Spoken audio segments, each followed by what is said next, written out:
बिस्मिल्लाहिर्रहमानिर्रहीम अस्सलामुअलैकुम। Welcome to our YouTube channel desert road cycles, जहाँ पर आपको मुख्तलिफ़ किस्म की मालूमाती वीडियोस फराहम की जाती हैं। मैं हूँ आप लोगों की कोर्स इंस्ट्रक्टर अशल नईम। आज जो हम अपना टॉपिक कवर करने जा रहे हैं, उस टॉपिक का नाम है एथिकल कंडक्ट्स ऑफ साइकोलॉजिस्ट। ये हमारा लेक्चर नंबर 1 होगा, एथिकल कोड ऑफ साइकोलॉजिस्ट का, कि ऐसे कौन कौन से कोड्स ऑफ कंडक्ट हैं या एथिक्स हैं, वो कौन से असूल हैं जो साइकोलॉजिस्ट को पाकिस्तान में सर्व करने के लिए बहुत ज़्यादा जानना बहुत ज़्यादा ज़रूरी है, ताकि कोई भी हरकत गलत ना हो सके। तो इसमें हम लोग पढ़ेंगे कि की कॉन्सेप्ट देखते हैं हम लोगों के कि इस टॉपिक में हम कौन कौन सी चीज़ें कवर करेंगे। इसमें हम लोग सबसे पहले देखेंगे APA, ethical principle of psychologist and code of conduct के। APA के अकॉर्डिंग कौन कौन से असूल हैं और कौन कौन से कोड ऑफ कंडक्ट हैं जो साइकोलॉजिस्ट के लिए दिए गए हैं। और उसके बाद हम लोग सेकंड में कवर करेंगे enforcement and compliance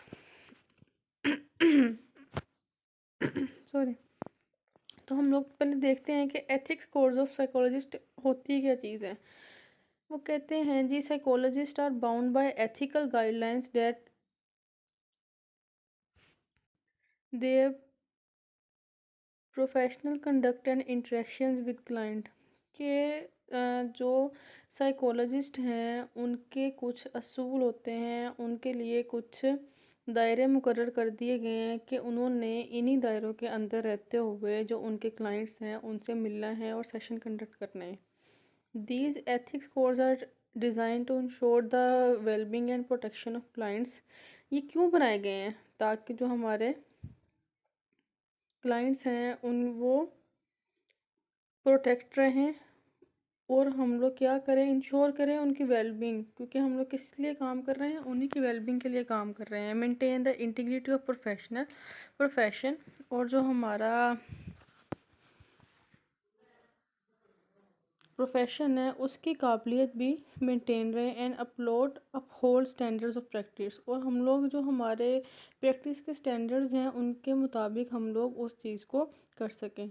the American psychological association APA, ठीक है, is one of the most prominent organization that has establish ethical principles for psychologist to follow. वो कहते हैं कि जो APA है ना, वो एक ऑर्गेनाइजेशन है प्रोमिनेंट, जिसने बहुत काम किया है साइकोलॉजिस्ट के काम के ऊपर, और उनके ethical principles code of conducts को लेके उनके रूल्स रेगुलेशंस, ये आपको हर चीज़ किसमें मिलेगी, APA के अकॉर्डिंग मिलेगी। और APA के अकॉर्डिंग ही चलना पड़ता है।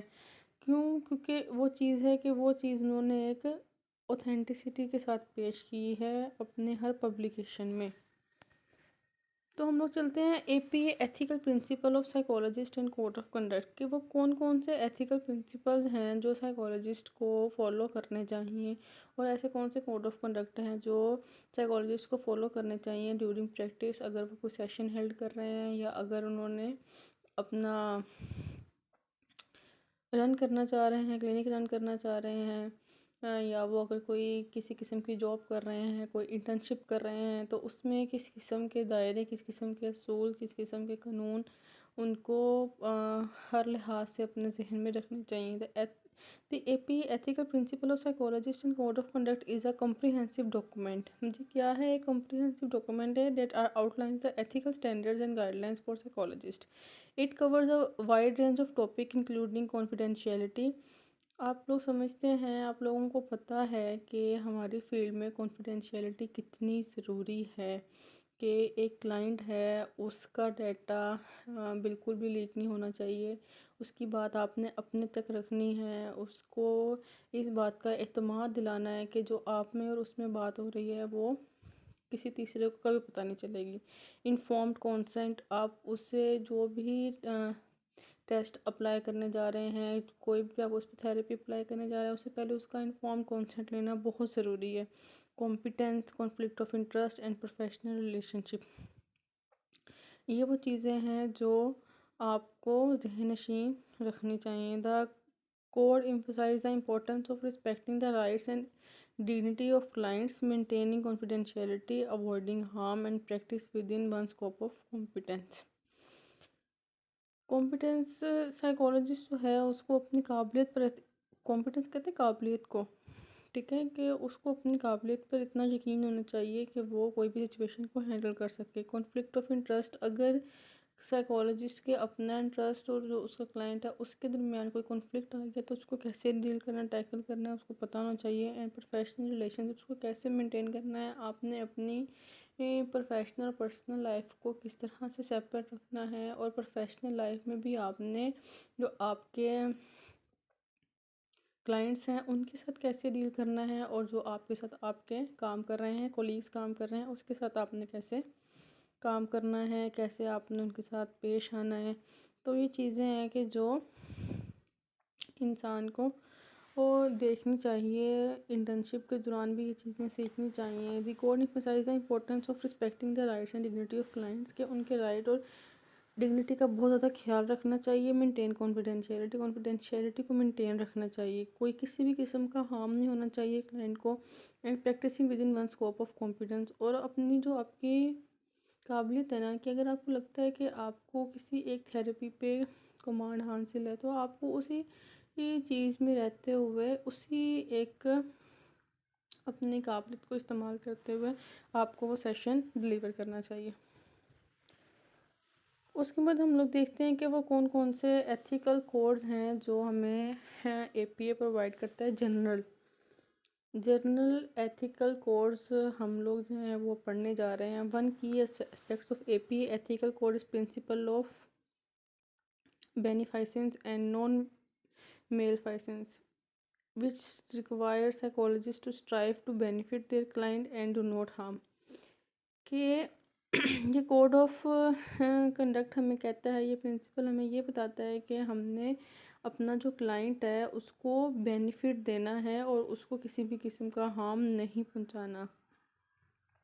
बेनिफिसेंस का मतलब होता है कि आप के अंदर इस चीज़ की प्यास होनी चाहिए कि आपने अपने क्लाइंट को किस तरह से बेनिफिट पहुंचाना है, आप उसको किस किस किस तरह से आप उसके लिए बेनिफिट शामिल हो सकते हैं। एंड नॉन मेलफिसेंस का मतलब ये है कि आपने उसको किसी भी किस्म का हार्म नहीं पहुंचाना, कि आपकी वजह से उसको किसी भी किस्म का हार्म नहीं होना चाहिए। This principle underscores the importance of prioritizing the well-being of clients and avoiding actions that may cause harm or exploitation। कि ये प्रिंसिपल हमें ये कहता है कि आपने अपने क्लाइंट की वेलबींग को तरजीह देनी है। आपको पता होना चाहिए कि आपके क्लाइंट की वेलबींग किस में है, और आप लोगों ने ऐसे एक्शंस को अवॉइड करना है जिससे आपको लगे कि आपका जो क्लाइंट है वो हार्म हो सकता है, या कोई ऐसी बात है जो उसको ट्रिगर करती है। आपकी ज़ुबान से ऐसा कोई लफ्ज़ अदा नहीं होना चाहिए, या अगर वो कह रहा है कि ये बात उसने अपने फैमिली मेम्बर्स को नहीं बतानी, या ये अपने राज रखनी है, तो आपने उस कॉन्फिडेंशियलिटी को मेंटेन रखना है ताकि उसको कोई हार्म ना हो। तो सेकंड में हम लोग चलते हैं। Another critical component is a principle of fidelity and responsibility which emphasize the importance of establishing trust with clients. Fidelity किसको कहते हैं कि आपने अपने क्लाइंट्स के साथ ट्रस्ट को बिल्ड करना है।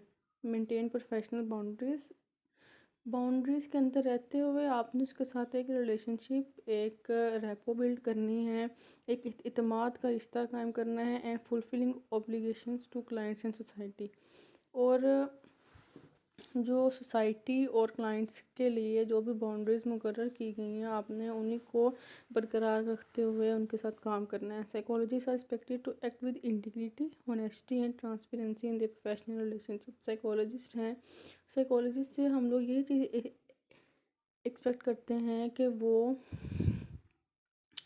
अपने काम के साथ बहुत ज़्यादा ईमानदार होंगे, वो उन किसी भी किस्म का हार्म नहीं पहुंचाएंगे, बाउंड्रीज़ के अंदर रहते हुए काम करेंगे, और एक ट्रांसपेरेंसी होगी, उनकी जो भी बात होगी उसमें किसी भी किस्म का फॉल्ट नहीं होगा, और वो अपने प्रोफेशनल रिलेशनशिप्स को बहुत ज़्यादा मेंटेन रखते हुए चलते हैं।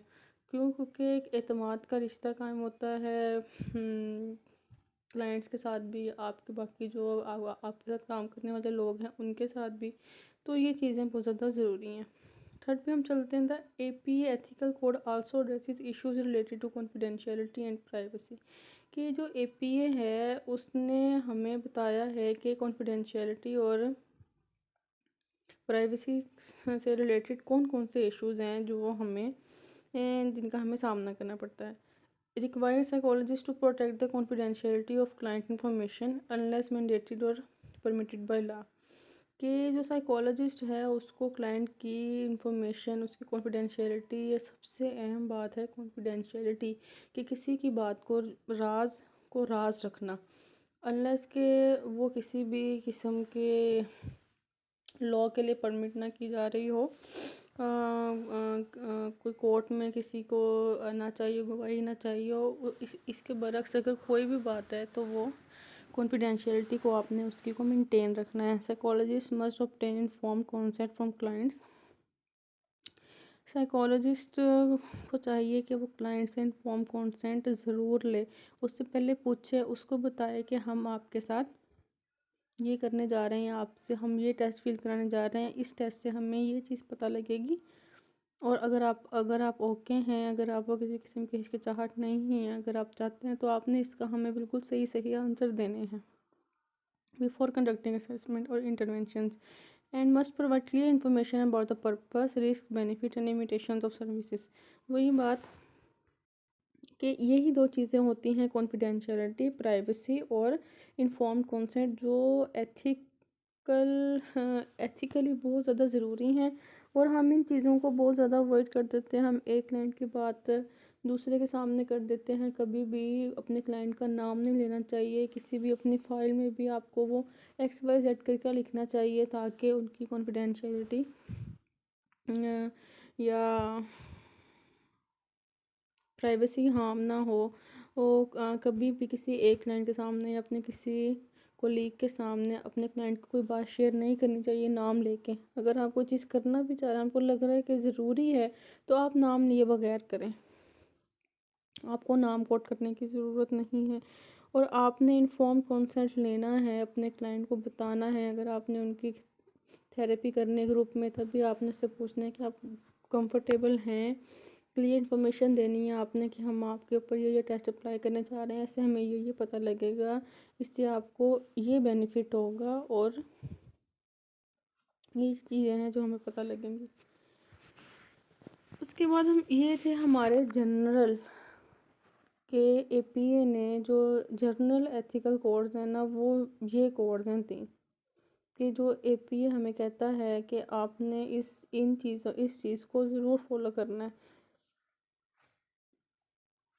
Enforcement and compliance. The APA ethics codes provide a framework for addressing ethical violations through a process that includes education consultant। वो कहते हैं कि जो APA का डॉक्यूमेंट है ना एथिकल कोड का, उसने हमें एक फ्रेमवर्क प्रोवाइड किया है, जिसमें उन्होंने एथिकल वायलेशंस बताई हुई हैं कि ऐसी कौन कौन से वायलेशंस हैं जो एथिकली हमारे यहाँ होती हैं, जिसमें क्या शामिल है, education consultation, informed resolution, formal objection, sections and appeals. कि ये वो चीज़ें हैं जो एथिकली वायलेट हो रही होती हैं। एक सर्वे के अकॉर्डिंग उन्होंने ये चीज़ हमें बताई है। Psychologist who violate ethical standards में face disciplinary actions ranging from reprimands to license revocation. वो कहते हैं कि अगर कोई साइकोलॉजिस्ट का पता लगता है कि वो एथिक्स को फॉलो नहीं कर रहा और उसको मेंटेन नहीं कर रहा, तो उसके खिलाफ एक्शन लिया जा सकता है और उसका लाइसेंस भी कैंसिल किया जा सकता है।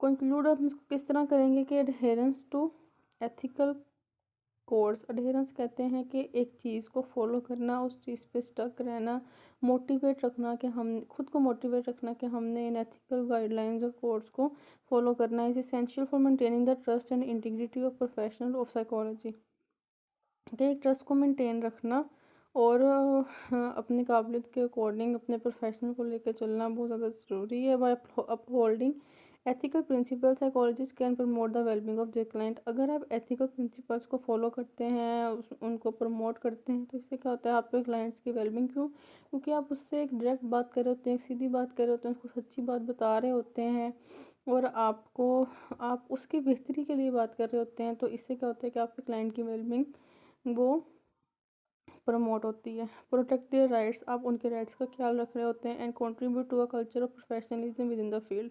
और सबसे इम्पोर्टेंट बात है कि आप अपने प्रोफेशनलिज्म में, आप अपने प्रोफेशन में आप सिंसियर हैं, आप उस चीज़ को अच्छे तरीके से लेके चल रहे हैं और आप एक कल्चर दे रहे हैं कि आपने एक सही इंफॉर्मेशन प्रोवाइड करनी है, अपनी बाउंड्रीज़ के अंदर रहते हुए आपने अपने क्लाइंट्स के साथ डील करना है।